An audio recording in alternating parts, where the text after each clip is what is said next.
Olá, este é o Por Dentro da Política e eu vou conversar com o deputado José Américo do PT. Muito bem-vindo ao estúdio da TV Assembleia. É um prazer recebê-lo, deputado. Prazer é meu estar aqui com vocês. Vamos prestar contas de mandato ou dos mandatos. Primeiro mandato como deputado estadual do deputado José Américo, mas ele já foi vereador na cidade de São Paulo, 4 mandatos de vereador, Exatamente. sendo até presidente da Câmara Municipal de São Paulo. Como é produzir políticas públicas, não só para a capital, mas para os 645 municípios paulistas. Bem-vindo, deputado. Muito obrigado.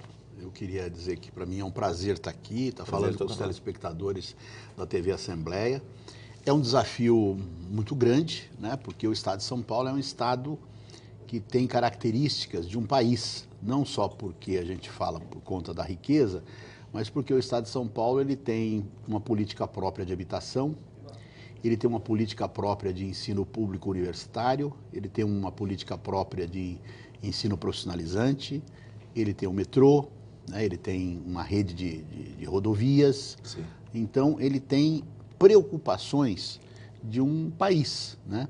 A riqueza e a população de um país, riqueza, 44 milhões de riqueza, a habitantes. população e a característica do Estado também, porque ele podia ser grande, rico, mas não ter essa característica. Então, nós temos, por exemplo, vagas em universidade pública estadual, em torno de 120 mil, por aí, é mais ou menos a metade do que tem hoje A rede federal. a rede federal de universidades públicas, é mais ou menos a metade. Contando todos os demais estados. Exatamente, contando todos os estados, né? A rede federal ela tem aí 250 mil vagas, São Paulo tem mais ou menos a metade.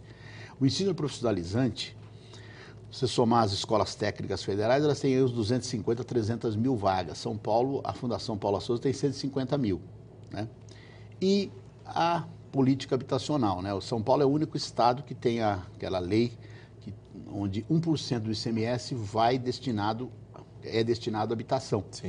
Então, Verba carimbada. uma verba carimbada, Sim. portanto, isso rende aí em torno de 1 bilhão e pouco por ano, o que é suficiente para ter uma política própria de habitação, né? Sim. Esse estado, que é um país, é também muito desigual. Exatamente. Ele tem bolsões de riqueza cercados de bolsões de pobreza. E eu vejo que o senhor dialoga bem com a rede social, está aqui no seu Facebook, quando se fala da questão da desigualdade atroz. Tem até uma frase aqui do Emicida, deputado. Eu queria que o senhor falasse um pouco disso. Como a educação pode ser o passaporte para um futuro melhor, para diminuir esse fosso de desigualdade que existe no estado de São Paulo? Bem, nós sabemos, depois, o Brasil é um país que colocou a educação como uma questão estratégica muito recentemente, né? Queria que os telespectadores acompanhassem um pouco esse raciocínio comigo. Sim. Que só depois do pós-guerra é que os candidatos a presidente, de um modo geral, colocavam a educação como prioridade. Mesmo Juscelino Kubitschek de Oliveira, que foi um presidente muito progressista, construir cidades, como ele construiu Brasília, construir estradas, era mais importante que a educação.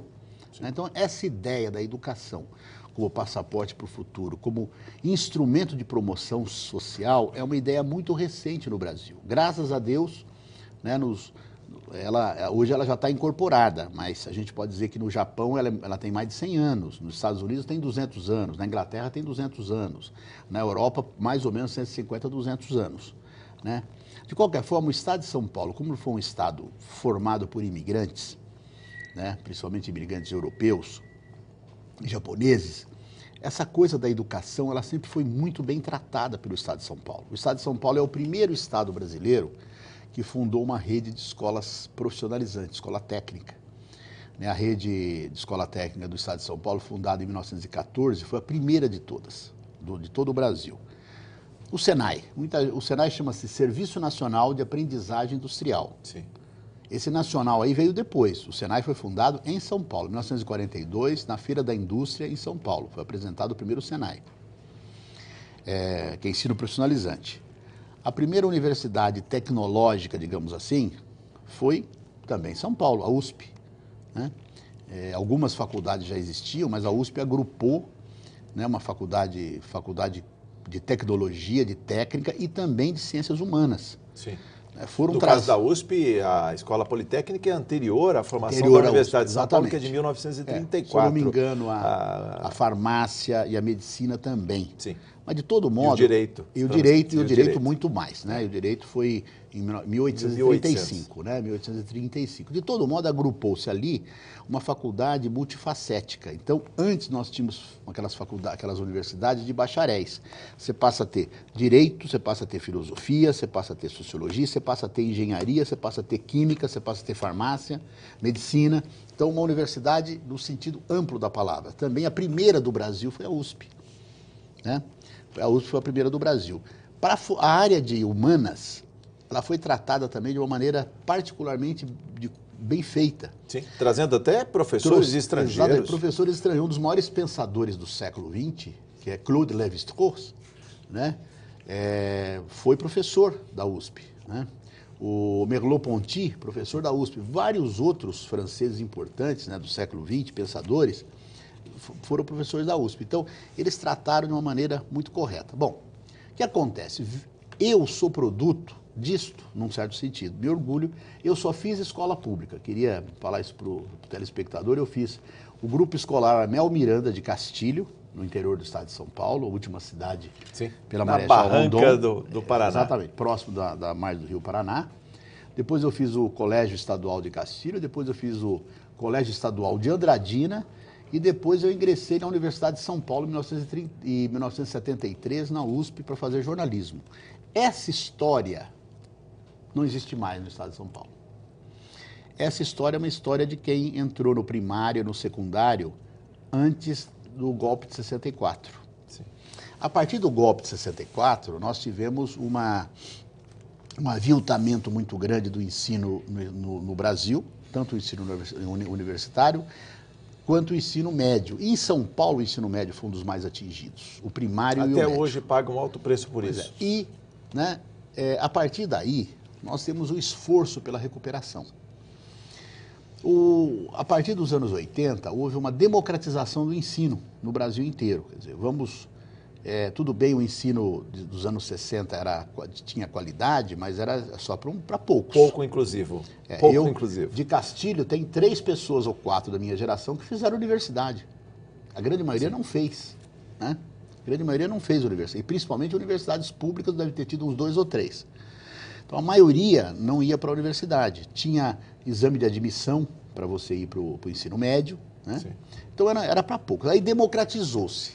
Mas, infelizmente, sucessivos governos estaduais, não conseguiram dar qualidade. Eles conseguiram democratizar, mas não conseguiram dar qualidade para o ensino médio. E como é possível restabelecer a qualidade, haja vista que depois da universalização, vamos dizer assim, houve, da parte dos estudiosos em educação, o fundo do poço, ou seja, uma educação pasteurizada. Esse é o termo que se usa, que não se cria a excelência, não se investe naquele aluno de ponta que vai alcançar, digamos assim, a excelência nos estudos e puxar, né, os indicadores para cima. Houve alguns esforços do estado de São Paulo e tem alguns esforços do Brasil. Eu sou do PT, o meu partido fazia oposição, mas durante parte do governo do ex-governador Orestes Quercia, do PMDB, houve um esforço para criar algumas escolas de excelência. O secretário, na época, se eu não me engano, foi o doutor Paulo de Tarso e depois o Fernando Moraes, 2 grandes secretários de educação. O doutor Paulo de Tarso, o doutor Paulo de Tarso, para quem não sabe, não se lembra, o doutor Paulo de Tarso, aliás, pai de um grande amigo meu, né, o publicitário Paulo de Tarso Santos. O doutor Paulo de Tarso Santos, ele foi ministro da Educação do governo do Jango. Era uma pessoa de muita clarividência, muito culto. Um visionário, né? Um visionário, depois foi o Fernando Moraes. Esses 2 secretários, eles fizeram algum esforço e teve resultado no ensino médio. Eles começaram a criar aquelas escolas de excelência, né? Umas escolas especiais, né? Escolas modelo, né? Escolas modelo que estavam voltadas a período integral, etc. Elas iam se tornar período integral. Então, algumas escolas de excelência que mostraram o caminho da recuperação do ensino médio. Então, eu acho que teve aquele avanço. Depois disso, infelizmente, eu nunca mais vi nada no estado de São Paulo, só vi regressão. Sim. E hoje, e no Brasil, nós temos também. Nós tivemos o esforço lá do Dr. Paulo de Tarso e do Fernando Moraes, no estado de São Paulo mesmo, e depois nós temos alguns esforços no Brasil. Por exemplo, a rede carioca, né, no Rio de Janeiro, que Sim. todo O senhor mundo fala o fala. CIEPs? Não, O não CIEPs, só, não. A rede oficial do Rio de Janeiro Tá. hoje, o ensino médio no Rio de Janeiro hoje tem tido um esforço para melhorar a qualidade, né? Nos últimos 2 governos, você teve esse esforço. Você tem alguns estados do Nordeste, você tem Minas Gerais, você tem o Rio Grande do Sul, onde tem um esforço. Sim. Tanto é verdade que nos exames aí de verificação de nível do ensino médio, né? São Paulo tem ficado em 5º lugar, 6º lugar, etc. Em geral, Que isso, hein, os deputado? primeiros lugares estão com Rio de Janeiro, Eu gostaria estão com da Bahia, sua- não, Bahia não, mas Minas Gerais, Rio Grande do Sul e tal. Eu queria a sua apreciação sobre isso, porque São Paulo fica para trás desses indicadores. Eu acho que é o seguinte, eu acho que tem um problema de gestão. Acho que o governador Geraldo Alckmin, ele não foi bem nisso aí. Isso é uma área que ele não foi bem. Eu acho que a gente tem que fazer uma consideração, quer dizer, teve um período com o secretário Gabriel Chalita, lá atrás, né, que eu acho que também fez um movimento positivo. Depois disso, eu acho que o governador Geraldo Alckmin passou, quer dizer, deixou de priorizar a questão do ensino médio. Quer dizer, esse problema ia existir mesmo, com qualquer governante. Você democratizou, o nível tende a cair. Mas você tinha que fazer investimento para levantar o nível. Não existe fórmula para isso, quer dizer, não existe fórmula mágica. Você tem que investir no fator humano, que é o professor, pagar salário para professor, mas não só pagar salário, estabelecer metas, estabelecer programa de ensino, né? Estabelecer planejamento, né? E treinamento e preparação do professor. Há muita experimentação e descontinuidade de políticas Exatamente, públicas, exatamente. mesmo em se tratando do mesmo governo. Exatamente, do mesmo governo, muita descontinuidade, né? E você tem um mal no ensino médio paulista, né? Sim. Que é a aprovação automática. Eu queria falar sobre isso, mas antes sobre um número da Fundação SEAD sobre os objetivos do milênio no tocante à educação. A gente pega lá, em 1992, taxa de alfabetização de pessoas de 15 a 24 anos, 97%, e em 2013 chegamos em 99,5%. Pode o país que tanto cresceu, que tanto enriqueceu, que tanto se desenvolveu ao longo desses anos, desses últimos 20 anos pelo menos, ainda mostrar dificuldades em alfabetização? Aliás, se fala até em espasmos de novos analfabetos nos rincões do país. E aqui em São Paulo também, deputado. Como é que é isso? É um Como absurdo, é que é possível? É uma coisa que a gente não pode conviver com isso, né? Então, o governo do Estado também abandonou a alfabetização, né? O MOVA aí do governo estadual tinha 15 mil pessoas estudando no MOVA do governo estadual e simplesmente abandonou. Então, eu acho que nós temos um problema. O governo Alckmin é um governo que abdicou de investir em educação para o Estado de São Paulo, ou seja, abdicou do futuro do Estado. Esse é o grande problema. Abdicar da educação como prioridade não é um problema apenas para as pessoas, né, que vão sofrer com isto. Talvez seja o mais grave, as pessoas que vão sofrer com isso, porque vão ter o seu futuro comprometido. Mas o Estado vai ter seu futuro comprometido. A grande vantagem comparativa do Estado de São Paulo foi a educação. Se nós quisermos saber, o Estado de São Paulo, na verdade, é um dos estados mais novos do Brasil. Eu costumo dizer isso. Por quê? São Paulo, ele teve um boom histórico até 1650. Os bandeirantes, aquela coisa que todo mundo estuda. Expansão pelo interior. Perfeitamente. Expansão pelo interior, bandeirantes. Mas aí os bandeirantes foram achar ouro aonde? Foram achar ouro lá em Cuiabá, Goiás e Minas. Goiás, Goiás, Mato Grosso, Goiás e Minas. E aí, 1650, eu falo 1650 porque foi quando fizeram o caminho para o Rio de Janeiro, Paraty. De MG, era melhor passar por Paraty do que vir para São Paulo.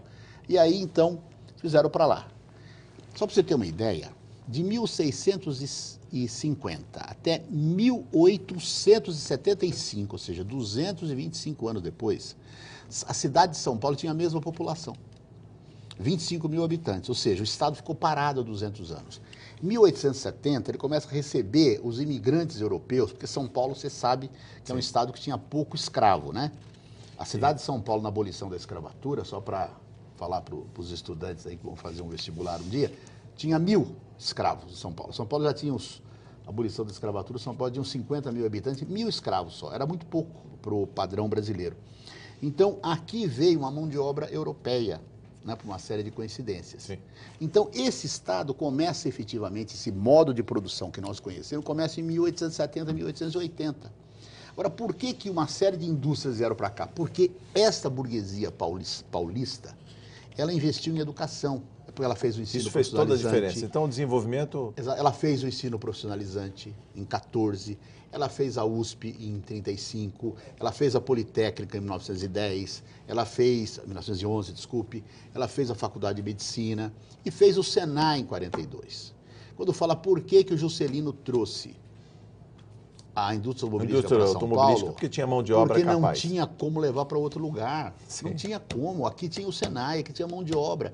Então, São Paulo ganhou a corrida, digamos assim, do século XX no Brasil pela educação. Se a gente continuar desse jeito, nós vamos perder a corrida do século XXI no Brasil por causa da educação, né? Então, é isso aí. É salário, é plano de ensino, é prioridade de ensino, é o fim da aprovação automática, ou seja, aluno não pode passar sem saber. Sim.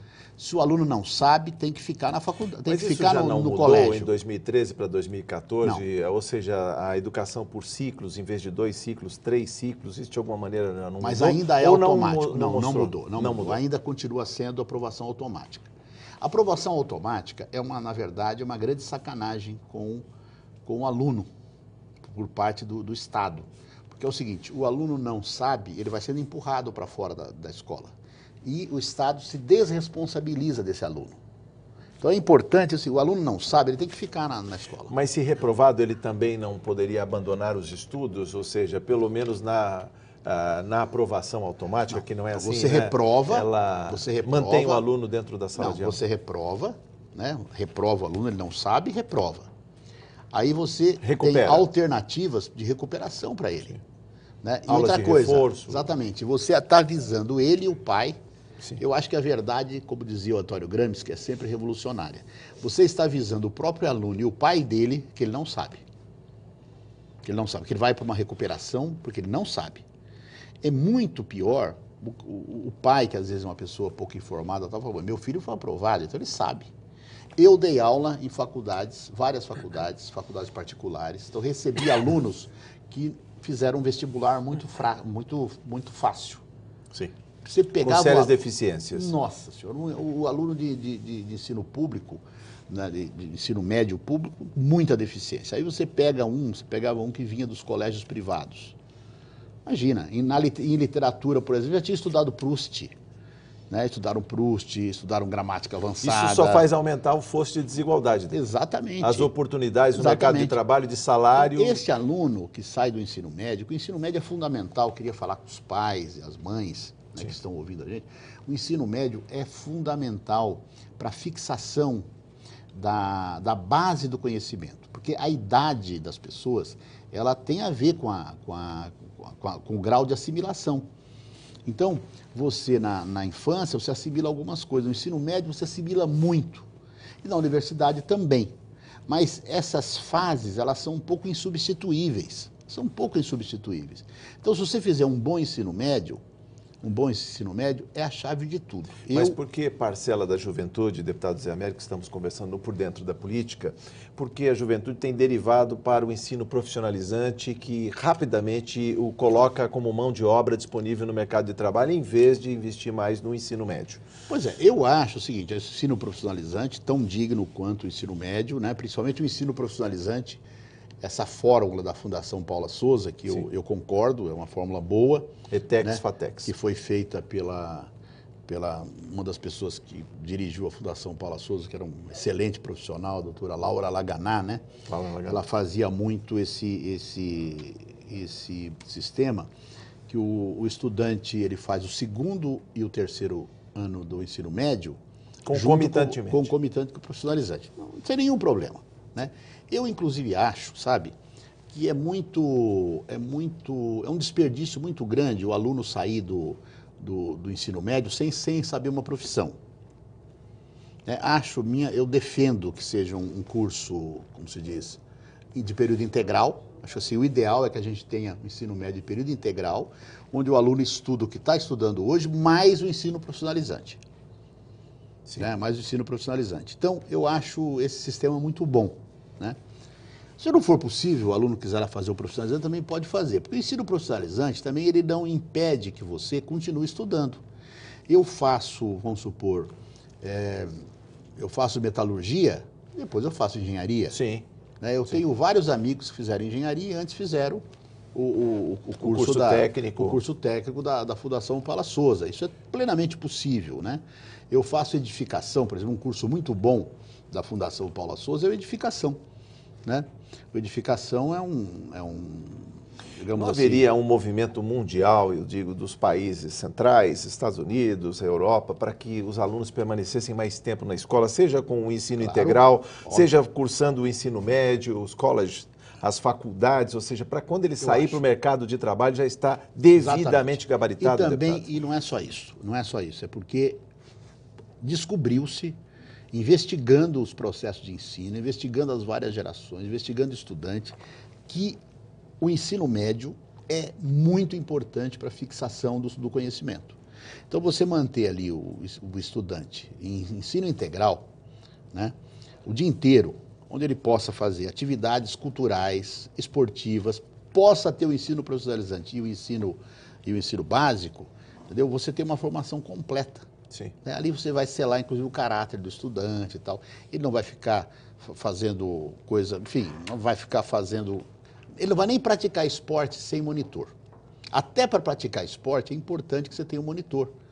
Né? Que história é essa de você praticar futebol de salão? Não, tem que ter o monitor, tem que ter o técnico, isso é importante, né? Tudo monitorado. E aí você tem uma preparação completa do estudante. E ele faz o ensino profissionalizante, sai da escola. Quando ele saiu da escola, do colégio, ele vai trabalhar e provavelmente fazer uma faculdade correspondente. Né? Então eu fiz aquilo que eu falei, edificação, ok. Trabalha lá numa obra, de noite ele faz arquitetura, ou ele faz engenharia civil, entendeu? Temos apenas 2 minutos para o encerramento da nossa conversa. Para esse pai de aluno ou aluno que está assistindo a TV Assembleia e ouvindo este Por Dentro da Política, deputado, quando tem 2 notícias que atingem diretamente professores e atingem também alunos. 2, eu queria sua breve consideração. Redução da maioridade penal e terceirização. Para esse que está estudando hoje, fazendo escola pública, deputado. Fechando a primeira parte, eu só queria dizer que é lamentável, dentro dessa crise de gestão da nossa educação no estado de São Paulo, dentro do descaso que o governador Alckmin tem com a educação, nós temos também a greve. Né? Nós temos a greve que o governador age de forma inflexível, né? Ele não usou a repressão como usou o Beto Richa do Paraná, mas age de maneira inflexível. Né? Com relação à redução da maioridade penal, eu quero dizer para você o seguinte, eu sou contra a redução da maioridade penal. Eu sou contra por vários motivos. Né? O principal deles é que os crimes praticados por menores de idade, por crianças, são insignificantes. Então, quem fica dizendo que vamos prender os menores para diminuir a criminalidade, isso é demagogia pura, não olhou a estatística. Né? Não olhou a estatística. Entendeu? Os crimes que envolvem menores é 2, 3%, entendeu? Menos, muito menos. Menos até, menos. Né? Menos. Ele tem 9.900 internos na Fundação Casas, menos de 300 meninos estão por crimes graves. Estupro, latrocínio, roubo. Claro. Não, melhor ainda você. Então, é uma demagogia pura. Segundo, eu acho que a criança tem que ser tratada como criança, né? Ela é muito... Se a gente trabalhar direito, mesmo a Fundação Casa, com todos os problemas, ela consegue recuperar uma parte grande dos meninos, pô. Então, temos que fazer. E terceirização, por último, terceirização é o seguinte, hoje existe terceirização só na atividade secundária da empresa. A lei que está aí, que o Congresso está tentando aprovar, tenta expandir a terceirização para todas as atividades de uma empresa. Isso é terrível, porque isso vai contribuir para a precarização do trabalho. Hoje, os empregos terceirizados, em comparação com os não terceirizados, você trabalha 30% a mais e ganha 30% a menos. É isso que está acontecendo. Então, se você permitir que a terceirização se expanda por toda a empresa, você corre o risco de precarizar o trabalho como um todo. Então, eu acho que é muito ruim a gente aprovar a lei que está sendo debatida no Congresso. Acho que é importante permanecer como está, né? O Ministério do Trabalho tem tido uma interpretação, a Justiça do Trabalho tem tido uma interpretação muito boa, que é a atividade secundária da empresa pode, a atividade principal não pode. Deputado, muito obrigado por sua entrevista. Volte mais vezes à TV Assembleia. É um prazer recebê-lo aqui. Eu que agradeço. Ainda muito obrigado. Eu conversei com o deputado José Américo, do PT. Você ficou por dentro da política. Muito obrigado por sua audiência.